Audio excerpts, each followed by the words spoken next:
이야기 하나를 더 추가해주고 있습니다. 두 아들의 비유를 추가해주고 있는데 우리가 오늘 읽은 말씀입니다. 마가복음이 먼저 쓰여진 복음서 중에 제일 먼저 쓰여진 복음서, 그 다음에 마태복음이 쓰여졌는데 아마도 마태가 마가복음을 참조하면서 아마 추가했던 것으로 보여집니다. 그 말씀 속에서 두 아들을 둔 아버지가 있었다는 것인데요, 큰 아들에게 아버지가 말하기를 너는 포도원에 가서 일하라, 포도원에 가서 일하라 했더니 이 아들이 예 가겠습니다 아주 정중하게 대답을 하지 않습니까? 그리고서는 예 가자 가겠습니다 하고 한다고. 또 둘째 아들에게 내 포도원에 가서 일하라 했더니 이 아들은 가기에 무슨 일이 있는지 아무튼 아버지 나 못 갑니다 이야기했어요. 그리고서 나중에 생각해보니까 그래도 가는 것이 나아 싶었던지 다른 약속을 취소했던지 그건 모르겠어요. 그러나 이 아들은 뉘우치고 포도원에 갔다는 것입니다. 그래서 그들에게 묻지 않습니까? 그러면 누가 살았느냐? 둘째 아들이냐? 둘째 아들입니다 라고 그들이 이야기한 거 아니에요. 오늘 이 말씀은 우리 현대를 살아가고 있는 우리들에게도 중요한 메시지가 있는 것입니다. 첫째 아들이 이야기합니다. 예, 마태복음 21장 29절 말씀인데요. 29절 말씀 보십시오. 한 목소리로 보겠습니다. 시작. 대답하여 가로되 아버지여 가겠소이다 하더니 가지 아니하고. 마다들은 다 뿌리 처세력이에요. 그런 체면과 미성으로 사는 사람.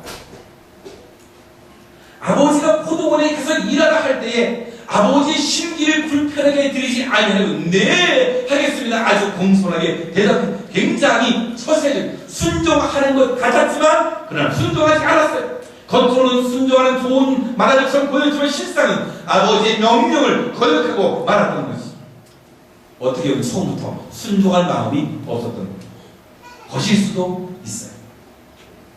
지식으로는 순종했어요. 말로서는 순종했어요. 형식적 예전으로서 순종했던 것입니다. 아마 누가 묻는다면 그렇게 대답했을지도 몰라겠어요. 아예요. 노인네 마음 섭섭하게 해드릴 수 없어가지고 내가 간단했어.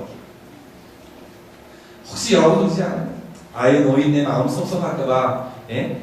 그래서 이 말로서만 순종하지 않아요? 사랑 여러분, 우리가 여기에 문제가 있는 것입니다. 거룩하다고 하면서 거룩한 것이 없는, 사랑한다고 하면서 사랑이 없습니다. 봉사한다고 하나 말뿐입니다. 준다고 했지만 무엇을 줬는지 아무것도 없습니다. 그렇게 그저 헛새와 헛산으로 살아가는 것이, 아는 것도 없고 되는 것도 없고 한 것도 없고 다 된 것처럼 적당하게 훌륭한 것 같으나 실상은 아무것도 없는, 내실도 없는 사람이 되고, 심지어 신앙생활도 없습니다. 경건의 모양은 있으나 경건의 능력이 없습니다. 하나님의 의로우신 심판대 앞에 섰을 때 어떤 모습으로 서시겠습니까? 너는 무엇을 했느냐고, 그 많은 날 간다고만 했지 간 일이 있느냐, 한다고 했지 한 일이 있느냐. 맹세를 했지만, 결심을 했지만 무엇을 했느냐. 아주 심각한 질문일 수 있는 것입니다. 바로 마치 우리 본문 앞에 써 있는 입만 무성하고 열매 없는 나무 같은 모습이 아니겠어요? 우리에게 이렇게 살아갈 수 있다는 거예요. 그럼 둘째 아들 30절 말씀인데, 마태복음 21장 30절 말씀 한 목소리 읽습니다. 시작. 둘째 아들에게 가서 또 이같이 말하니 대답하여 가로되 실소이다 하더니 그 후에 뉘우치고 갔으니.